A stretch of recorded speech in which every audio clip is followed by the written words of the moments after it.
Bismillahirrahmanirrahim.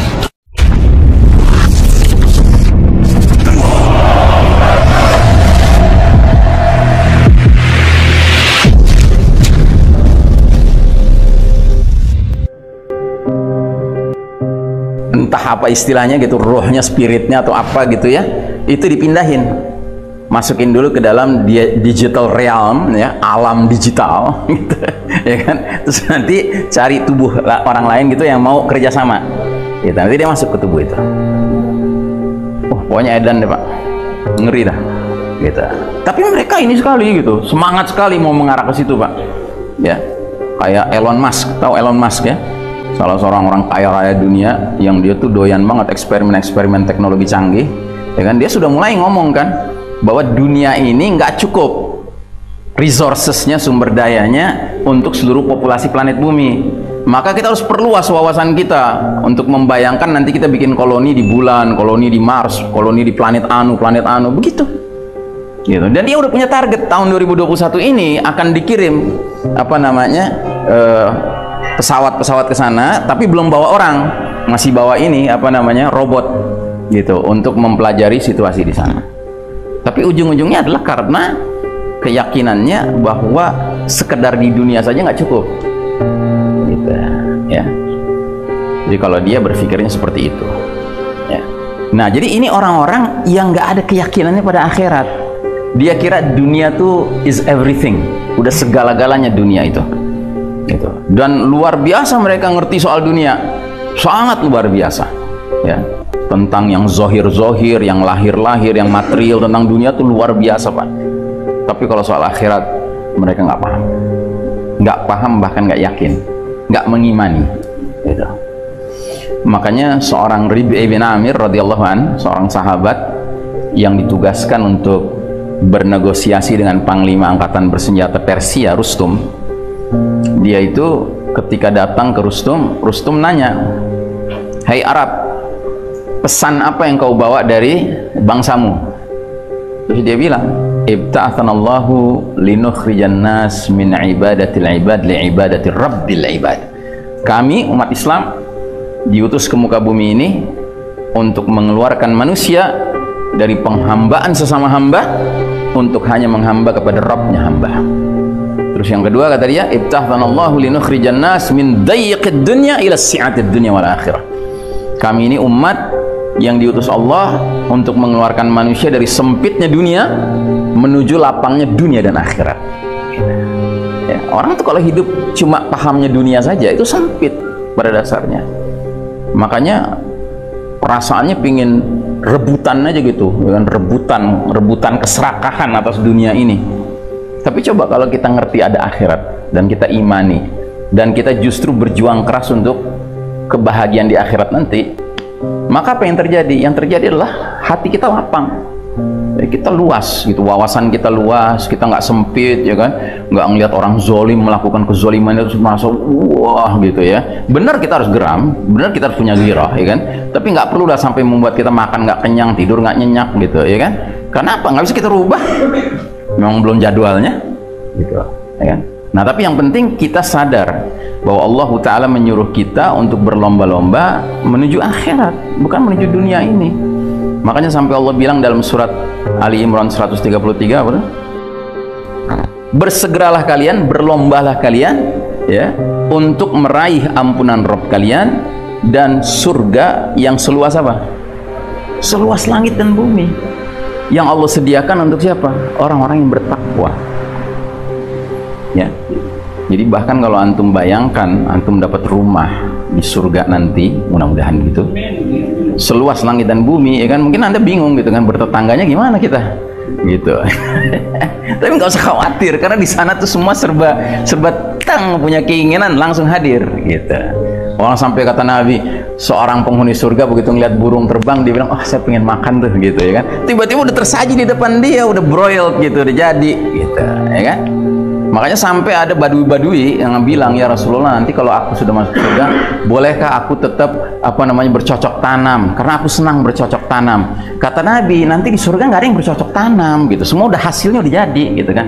Tapi aku suka bercocok tanam katanya gitu. Ya udahlah, untuk kamu mungkin nanti khusus lah ada, bolehlah bercocok tanam. Karena di surga itu orang tuh nggak perlu capek lagi.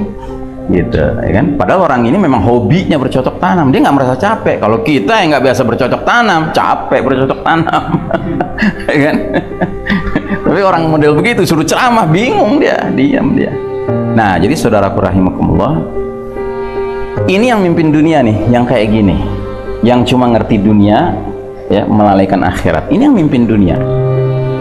Maka wajar kan, dunia jadi kacau sekarang. Nah, ditambah lagi hadis Nabi menegaskan bahwa secara periode kita sekarang ini dalam periode yang memang paling jelek. Sebutannya saja paling jelek, apalagi kenyataannya, realitanya. Jadi ini hadis ringkasan sejarah umat Islam, di mana Nabi SAW meringkas awal mula dakwah ini dilancarkan Nabi Muhammad SAW sampai umat Islam berakhir nanti. Ternyata ada 5 periode, 5 fase, 5 babak yang akan dilalui oleh umat Islam. Dan kita sudah melewati babak demi babak, periode demi periode, dan qadarullah kita sekarang berada di periode keempat, ya. Periode yang kata Nabi Muhammad SAW adalah periode mulkan jabriyatan, para penguasa yang memaksakan kehendak mereka. Jadi uniknya hadis ini adalah setiap babak, setiap periode disebut oleh Nabi dengan karakteristik sistem kepemimpinannya.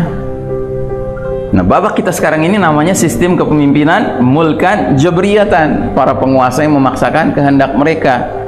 Makanya kalau kita jujur Pak, ngelihat situasi kondisi dunia sekarang ini, kita akan sadar kenapa kok setiap diganti sekalipun pemimpinnya, ya gitu-gitu aja gitu loh, nggak pernah memuaskan.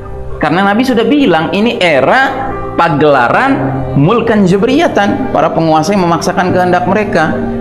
Jadi yang salah siapa? Yang salah kita berharap akan muncul pemimpin yang baik, gitu loh, ya kan? Kecuali kalau pemimpin yang semestinya muncul. Makanya jangan ngarang-ngarang pemimpin, gitu loh. Jangan gadang-gadang pemimpin, kita nggak tahu, nggak ada sertifikasinya dari Allah dan Rasulnya. Kalau istilah saya, Al-Mahdi itu the certified leader. Dia pemimpin yang dapat sertifikasi dari Allah dan Rasulnya, jelas gitu loh. Di era dimana semua pemimpin itu mulkan jabriyatan, gitu. Nah, maka selagi dia belum muncul, ya sadar aja bahwa ini babak dimana kita babak belur. Welcome to reality, selamat datang pada realitas. Percuma ngegadang-gadang sini, gadang-gadang ujung-ujungnya kecewa juga, ternyata bukan macan, kucing meong-meong. Capek deh. Ya kan? Kenapa bisa begitu? Ya karena memang eranya, ini lagi eranya, gitulah. Makanya sekali lagi saya bilang, yang salah siapa? Ya kita berharap, gitu. Salahnya berharap. Gitu. Mestinya udah menyadari gitu loh, ya. Nggak usah ikut-ikutan mainan begituan lah. Ya, mainan begituan ujung akhirnya adalah sakit hati, gitu, ya kan? Dan herannya udah sakit hati nggak kapok-kapok, gitu. Masih, kayaknya yang ini nih, mantep banget nih, buktinya dia benar-benar dapat juara ini, dapat hadiah ini dari dunia internasional. Malah kita harus curiga, kok hebat ya dunia internasional, bisa tahu gitu dia hebat, dikasih gelar ini, hadiah ini, juara ini. Hati-hati, ya kan? Ya kan, hati-hati. Masih ada kan yang ngarep lagi gitu kan? Kasihan deh loh. Nah, jadi saudaraku rahimakumullah, semenjak berdiri dengan kokohnya sistem iman tauhid yang dipimpin langsung oleh Nabi Muhammad SAW di Madinah pada masa awal hijrah, baru 1342 tahun kemudianlah sistem iman tauhid tersebut runtuh, ya. Jadi Nabi Muhammad SAW pertama kali meletakkan fondasi sistem iman tauhid itu ketika hijrah dari Mekah ke Madinah, ya kan? Makanya Madinah itu disebut Darul Hijrah, negeri berpindahnya kaum mukminin dari Darul Harb menuju Darul Hijrah, dari negeri berperang ke negeri sedang berhijrah, ya kan?